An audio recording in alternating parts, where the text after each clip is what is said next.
জাতীয় সাংবাদিক সংস্থা নির্বাহী কমিটির শপথ গ্রহণ অনুষ্ঠিত। কেন্দ্রীয় নির্বাহী সদস্য হিসেবে শপথ নিলেন বরিশালের সাংবাদিক এস এম নওরোজ হীরা।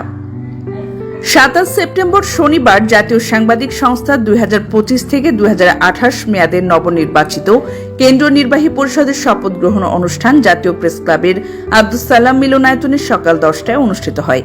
এতে কেন্দ্রীয় নির্বাহী পরিষদের সভাপতি মোসাম্মদ আছিয়া আক্তারের সভাপতিত্বে প্রধান অতিথি হিসেবে উপস্থিত ছিলেন জুলাই গণ অভ্যুত্থানের শহীদ সাংবাদিক তাহির জামান প্রিয়র মা শামসিয়ারা জামান।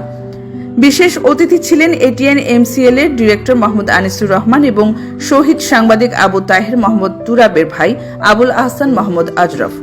অনুষ্ঠানটির সঞ্চালনা করেন কেন্দ্রীয় নীতি নির্ধারক পরিষদের সদস্য সচিব মোহাম্মদ আবুল বাশার মজুমদার এবং সাংবাদিক জারিন মঞ্জুম মৌ। সভায় বক্তব্য রাখেন সংস্থার মহাসচিব মোহাম্মদ আলমগীর গনি, নীতি নির্ধারক পরিষদের চেয়ারম্যান মোহাম্মদ জামাল হোসেন, সদস্য মোহাম্মদ মঞ্জুর হোসেন, নির্বাহী পরিষদের নির্বাহী সভাপতি মোহাম্মদ শাহজাহান মোল্লা, যুগ্ম মহাসচিব এম কাজল খান, সহকারী মহাসচিব সরকার জামাল ও মোহাম্মদ রফিকুল ইসলাম সহ প্রমুখ।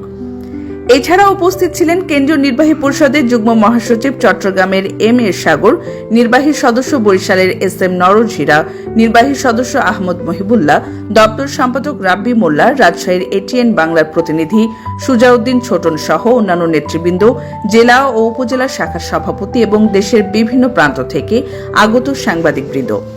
অনুষ্ঠানের আনন্দঘন পরিবেশে শপথ বাক্য পাঠ করেন শহীদ সাংবাদিক তাহির জামান প্রিয়র মা শামসিয়ারা জামান। বক্তারা শহীদ সাংবাদিকদের প্রতি গভীর শ্রদ্ধা নিবেদন করেন এবং গণমাধ্যমের স্বাধীনতা, সাংবাদিকদের ন্যায্য অধিকার ও পেশাগত নিরাপত্তা নিশ্চিতকরণের প্রত্যয় ব্যক্ত করেন।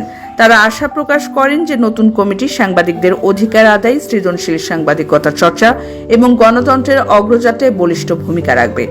উল্লেখ্য, জাতীয় সাংবাদিক সংস্থা 1982 সালের 12 ফেব্রুয়ারি যাত্রা শুরু করে এবং প্রতিষ্ঠা লগ্ন থেকেই সাংবাদিকদের অধিকার আদায়ের আন্দোলনে অগ্রণী ভূমিকা পালন করে আসছে। শপথ গ্রহণ শেষে সংগঠনের প্রতিষ্ঠাতা আলতাফ হোসেনের কবর জিয়ারত করা হয় মুগদা কবরস্থানে।